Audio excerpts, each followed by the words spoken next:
Yang berbahagia Tuan Pengerusi Majlis, yang dihormati hadirin dan penonton sekalian, dan juga yang dihormati kepada pihak pencadang dan juga rakan-rakan seperjuangan saya. Assalamualaikum warahmatullahi wabarakatuh dan salam sejahtera. Peribahasa Melayu menyatakan hidung mancung, pipi tu sorong-sorong. Kenapa tuan-tuan? Apakah yang dikatakan debat? Hidung tak mancung, pipi tu sorong-sorong. Apakah yang dikatakan debat? Pihak pencadang tidak menyatakan apakah tu debat. Di mana kebaikan debat itu sendiri, maka hujah itu tidak boleh digunakan.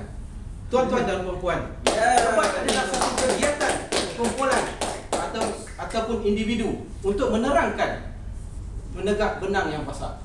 Kenapa? Disebabkan itulah rakyat Malaysia pada hari ini kita tengok begitu takjub dengan debat, pemhujahan. Kononnya dapat menyelesaikan masalah. Apakah debat itu boleh menyelesaikan masalah? Sebenarnya tidak, tuan-tuan. Malah kita ada banyak lagi masalah-masalah, isu-isu yang semasa, yang sepatutnya mereka-mereka ini perjuangkan. Bukan soal debat. Debat tidak membawa apa-apa masalah, debat tidak membawa apa faedah, malah satu usaha yang sia-sia. Kalau kita perhatikan satu contoh, tuan-tuan, pernah kita lihat debat Anwar Ibrahim, Datuk Seri Anwar Ibrahim dengan Menteri Sabrici berkenaan dengan harga petrol di Malaysia. Apakah debat itu mendatangkan hasil? Tidak, tuan-tuan. Harga minyak tetap naik. Rakyat tetap susah. Apakah debat itu menyelesaikan masalah? Apakah debat itu menyelesaikan masalah? Sungguhnya tidak. Kita sebagai seorang rakyat Malaysia harus memikirkan, mengadakan satu mesyuarah, itulah lebih baik daripada debat. Debat hujah yang kedua, tuan-tuan. Kalau kita perhati, dalam hujah kita dapati, dalam debat ini yang seharusnya dipupuk di Malaysia, sebenarnya tidak mendatangkan hasil yang memuaskan. Tuan-tuan dan puan-puan, apabila dua pihak telah melakukan hujah masing-masing, maka kita tidak dapat lari daripada serangan individu kepada satu pihak di antara satu pihak lain. Maka buruk-memburuk akan berlaku, kecoh-mengecoh akan berlaku, fitnah akan berlaku dalam penghujahan mereka, kerana mereka tidak bersedia untuk melaksanakan tanggungjawab apabila selesai daripada perdebatan mereka. Tuan-tuan yang hujah yang kedua, media, kita tengok debat ini tidak harus diadakan kerana rakyat kita belum bersedia untuk menerima perdebatan ini. Masyarakat kita bukan masyarakat seperti di Amerika, mana rakyatnya bersedia mendengar hujah-hujah, maka mereka berada di tengah-tengah, tidak menyokong mana-mana pihak, kecuali kalau betul-betul hujah yang dibawa itu mendatangkan kebaikan kepada semua.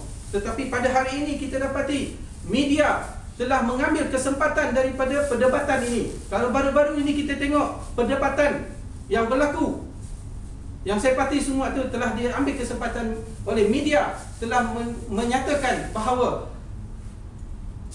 seorang daripada pendebat itu sebenarnya tidak menghujahkan perkara itu, tetapi dia telah menyebarkan dalam akhbar mereka bahawa pembangkang. Kemudian mereka terpaksa meminta maaf. Apakah ini budaya yang kita nak? Budaya penipuan, permusuhan dan pergaduhan yang akan berlaku sekiranya perdebatan itu berlaku di negara kita. Tuan-tuan dan puan-puan. Dan seterusnya hujah yang ketiga, pemimpin harus jujur. Kenapa nak dihadirkan perdebatan? Kita mempunyai parlimen.